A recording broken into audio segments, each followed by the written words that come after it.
새해라는 이름은 참 묘한 힘이 있는 것 같습니다. 아무리 힘든 한 해를 보냈더라도요, 또 여전히 힘든 상황에 있더라도요, 새해를 맞이할 때는 새 희망을 품게 되더라고요. 어떤 누구도 작년에 힘들었지? 올해도 힘들 거야. 고생해봐. 이런 식으로 새해 인사를 하지는 않죠. 그런 식으로 새해 인사를 하면 절교를 당하거나 두들겨 맞거나 하겠죠. 올해는 나아지길 바래. 올해는 행복하길 바래. 올해는 모든 일이 다 잘 풀리기를 바래. 바라는 것들이 다 이루어지길 바래. 이런 희망으로 가득 찬 새해 인사들을 합니다. 저는 신자는 더 희망찬 인사를 할 수 있어야 한다고 생각합니다. 신자들은요, 하나님의 일하심을 믿는 사람들이잖아요. 지금 상황이 아무리 어렵고 힘들지라도 하나님의 일하심을 기대하고 신뢰하기 때문에 우리는 희망을 품을 수 있습니다. 때로 사람들은 그런 우리의 믿음을 비웃을 수도 있죠.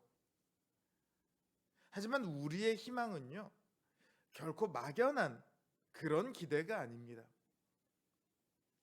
오늘 본문은 이스라엘이 포로에서 귀환했던, 그리고 귀환하길 바라는 내용에 대한 노래입니다. 1절에 보면 하나님께서 시온의 포로를 돌리실 때 우리가 꿈꾸는 것 같았다, 이렇게 말하고 있습니다. 이스라엘이 포로에서 귀환하게 된 것은요, 이스라엘이 독립운동을 열심히 해서 그렇게 된 것이 아니죠. 혹은 이스라엘을 포로로 잡고 있는 나라가 약해져서 더 이상 포로들을 데리고 있을 힘이 없어서 포로들을 놓아준 것도 아닙니다. 아무런 징조도 없이 갑자기 포로 귀환은 이루어집니다. 믿을 수 없을 정도로 놀라운 사건이었습니다.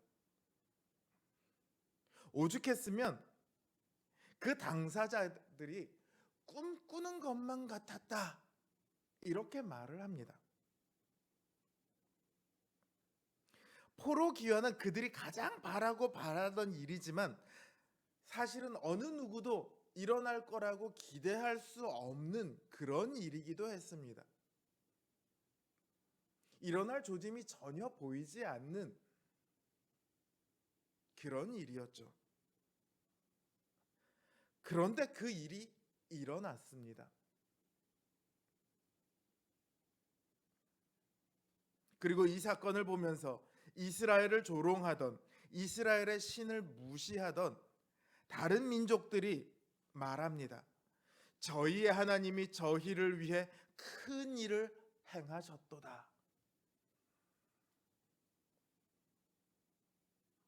하나님의 일하심은요, 느닷없는 것처럼 보일지도 모릅니다. 모르는 사람들의 눈에는 하나님께서 그 일을 행하시기 전까지는 아무런 일도 하지 않으시는 것처럼 보일 수 있습니다. 그러나 하나님이 일하시면 하루아침에 모든 것은 다 변화되어 버립니다. 4절을 보면 여호와여 우리의 포로를 남방 시내들 같이 돌리소서, 이렇게 간구하고 있습니다. 이미 포로 귀환이 되었는데 또 포로들을 돌려달래요. 왜 그러냐 하면 이스라엘의 포로 귀환은 총 3번에 걸쳐서 이루어집니다. 한 번이 있고 정확한 연도는 사람들이 정확하게 추정하지는 못하지만 어쨌든 총 3번에 걸쳐서 포로의 귀환이 이루어집니다. 이 시는 아마도 1차 포로 귀환이 있은 후에 이스라엘로 돌아오고 나서 기록된 그런 시인 것 같습니다. 여기서 제가 주목하고자 하는 것은 남방 시내들 같이라는 표현이에요. 남방 시내라는 이 지명이 따로 있지는 않습니다. 이스라엘의 가장 남쪽 도시가 어디냐면 헤브론이거든요. 근데 일반적으로 성경에서 구약 성경에서 남방이라고 표현할 때는 그 헤브론 아래쪽에 넓은 광야를 의미합니다. 보통 네게브 사막이라고 부르는 곳이죠. 여기는요, 평상시에는 물이 전혀 없습니다. 그러다가 우기가 되어서요, 비가 퍼붓기 시작하면 계곡을 따라 하루아침에 물이 급격하게 불어납니다. 그리고 강이 생겨요. 아무것도 없던 곳에 하루아침에 강이 생깁니다. 이게 바로 남방 시내의 의미예요. 1차 포로귀환이 그렇게 느닷없이 전격적으로 이루어졌습니다. 이들은 이제 남은 이들도 그렇게 아무것도 없던 곳에 하루아침에 시내 정도가 아니라 강이 흐르는 것을 보게 되는 것처럼 그렇게 2차, 3차 남은 사람들도 귀환하기를 바라고 있는 거죠. 겉으로 보기에는 전혀 가망이 없어 보입니다. 여러분, 농부가 봄이 되어서 씨를 뿌립니다. 어떤 마음으로 씨를 뿌릴까요? 이 씨, 이게 자라면 우리들 먹을 것도 풍성하고 우리 아이들 대학 등록금도 내고 여러 가지 꿈을 꾸면서 씨를 뿌리겠죠. 기대감을 갖고 희망을 갖고 씨를 뿌립니다. 그런데 오늘 본문을 보면 눈물을 흘리며 씨를 뿌린대요. 울며 씨를 뿌리러 나가고 있답니다. 왜 그렇습니까? 기대할 것이 아무것도 보이지 않기 때문에 그렇습니다. 암담해서 그렇습니다. 씨는 뿌리긴 뿌리는데 이 씨가 뭔가가 될 가망성이 없어 보이니까 그래서 울면서 씨를 뿌립니다.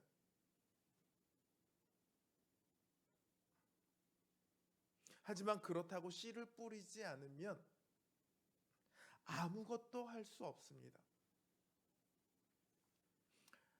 다들 윤봉길 의사를 알고 계실 겁니다.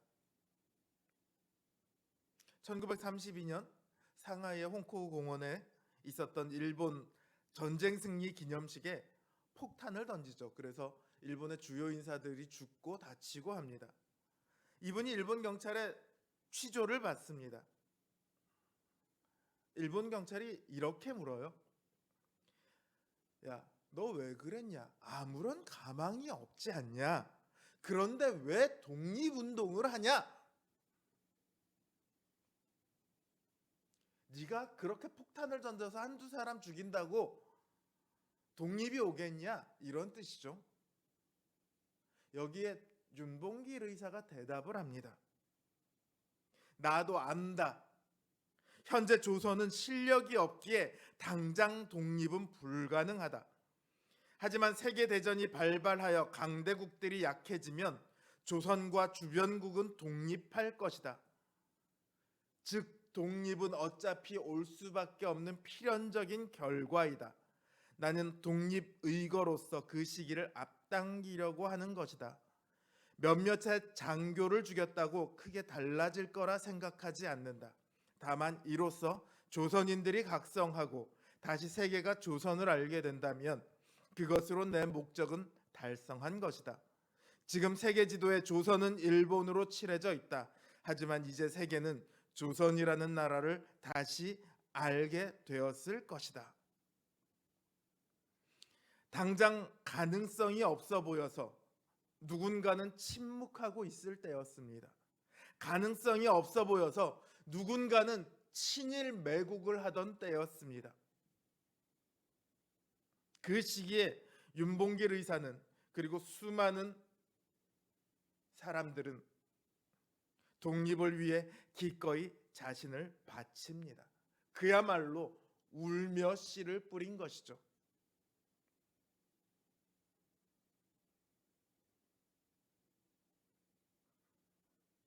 신자는 울더라도 씨를 뿌려야 합니다.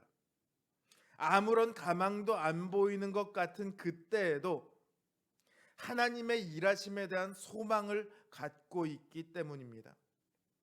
하나님은 아무것도 안 하시는 것 같지만 모든 순간 그 백성들을 위해 일하고 계십니다.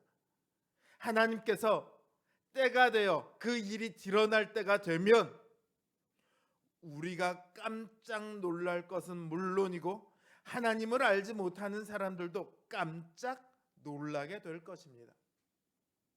우리는 그 소망을 갖고 씨를 뿌리는 사람들입니다. 그러면 우리는 무슨 씨를 뿌려야 할까요?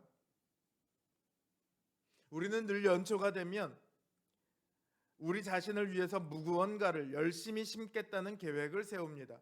영어 공부도 하고 운동도 하고 금연도 하고. 그게 잘못되었다고 말하는 게 아닙니다. 그건 분명히 이 땅에서의 삶에 유익한 것들입니다.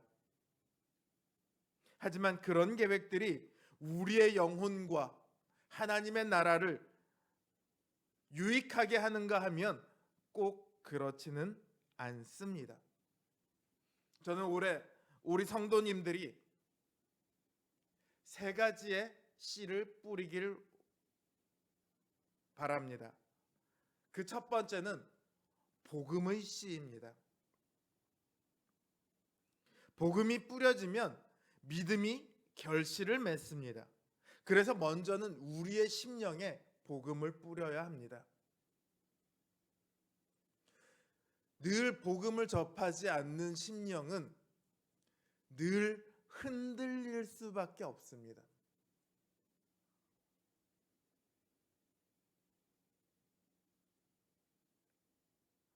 복음이 우리 안에 뿌려져야 우리 안에 믿음이 자라서 결실을 맺을 수 있습니다.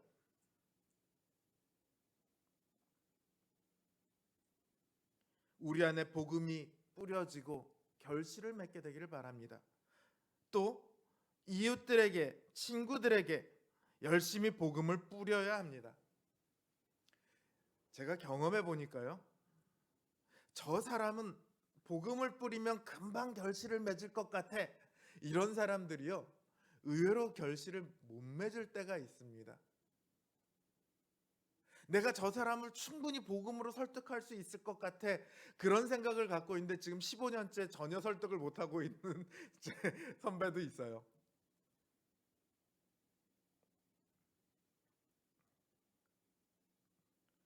그런데 뿌리다 보면요 전혀 의외의 사람, 저 사람은 믿을 것 같지 않아, 그런 사람이요, 그래? 나도 한번 믿어볼까? 이러고 나타나는 사람들이 있습니다.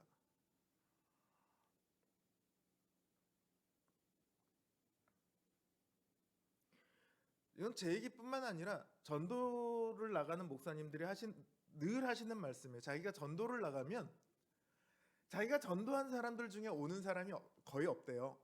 근데 전도를 하다 보면 의외의 곳에서 사람들이 이렇게 교회에 나온대요. 그거를 보게 된대요. 복음에는요 하나님의 능력이 들어 있습니다. 그러니까 우리가 설득할 필요가 없더라고요.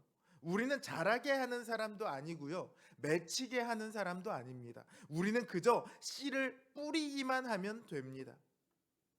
올 한 해 저와 여러분이 힘을 다해 복음의 씨를 뿌리는 사람이었으면 좋겠습니다. 두 번째로는요, 선행의 씨를 뿌렸으면 좋겠습니다. 크리스찬은 행실로 말하는 사람입니다. 하나님의 일하심을요 우리의 인생으로 보여주는 사람입니다. 제가 신학교를 간다고 했을 때요, 제 친구들이 하나같이 하는 말이 뭐였냐면, 야, 너 사이비 목사 되려고 신학교 가는 거지, 너 종교 하나 만들려고 가는 거냐? 하나같이 그 얘기를 했어요. 근데 작년인가 이제 동기 부모님 장례식이 있어서 거기를 가서 이제 그 친구들을 만났는데 의외로 그 친구들이 목사님 하면서 대접을 해주더라고요. 말을 하고 또 그동안의 그 과정 속에서 제가 변했던 거를 이 친구들은 알고 있는 거죠.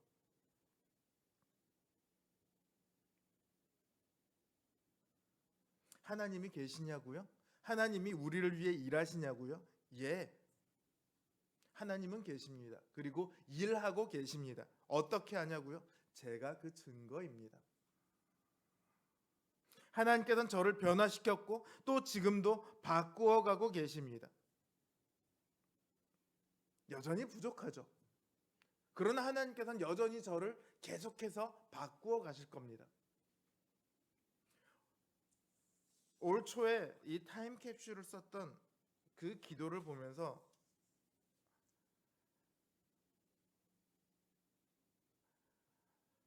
회개할 거는 저에게 너무도 많이 있는데 하나님은 저에게 감사할 일을 너무도 많이 주셨더라고요. 저는 하나님 앞에 참 몹쓸 사람이었는데 하나님은 저에게 벌 대신에 참 감사할 일들을 너무 많이 주셨더라고요. 하나님은 여전히 나를 변화시켜 가고 계시는구나. 그리고 내가 더욱더 변화되기를 원하고 계시는구나.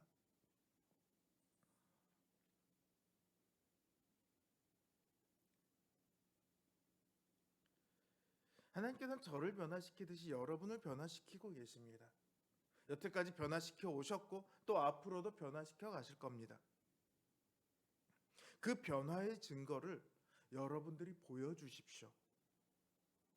하나님이 일하고 계신다는 것을 여러분들이 보여주십시오. 그게 여러분들이 선을 행해야 할 이유입니다.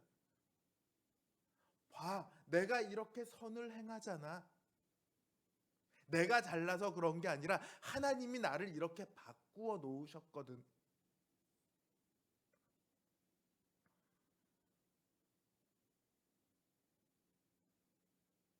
이 씨가 우리에게서 세상을 향하여 널리 뿌려졌으면 좋겠습니다. 세 번째로 기도의 씨를 뿌리기를 원합니다. 포로기환은 하나님께서 주신 약속입니다. 반드시 이루어질 일입니다. 그럼에도 이스라엘은 울며 기도합니다. 이루어질 것을 믿기 때문에 울면서도 기도할 수 있는 것이죠. 우리의 인생은 울 일이 참 많이 있습니다. 실망할 일이 참 많이 있습니다. 좌절할 일이 참 많이 있습니다. 그러나 하나님께서 우리에게 주신 약속이 있습니다. 그걸 우리가 믿기 때문에 우리는 기도할 수 있습니다. 하나님의 약속이 있기 때문에 우리가 기도하지 않아도 되는 것이 아니라 하나님의 약속을 우리가 믿기 때문에 울면서 지금 기도할 수 있는 겁니다. 우리 모든 성도님들이 이 기도의 씨를 뿌리기를 원합니다. 세 가지를 제가 이야기했습니다. 복음의 씨를 뿌리는 것과 선행의 씨를 뿌리는 것과 기도의 씨를 뿌리는 것과. 사도 바울은 갈라디아서 6장 9절에 이렇게 말합니다. 사람이 무엇으로 심든지 그대로 거두리라. 자기의 육체를 위하여 심는 자는 육체로부터 썩어진 것을 거두고 성령을 위하여 심는 자는 성령으로부터 영생을 거두리라. 우리가 선을 행하되 낙심하지 말지니 피곤하지 아니하면 때가 이름에 거두리라. 올 한 해 우리 성도님들의 삶 속에 성령의 결실이 맺혀지길 바랍니다. 낙심하지 않고 열심히 우리가 씨를 뿌리면 우리의 삶 속에 놀라운, 우리가 기대하지도 못했던 꿈을 꾸는 것만 같은 결실이 맺혀질 줄로 믿습니다. 열심히 씨를 뿌리는 저와 여러분 되시길 주님의 이름으로 기원합니다.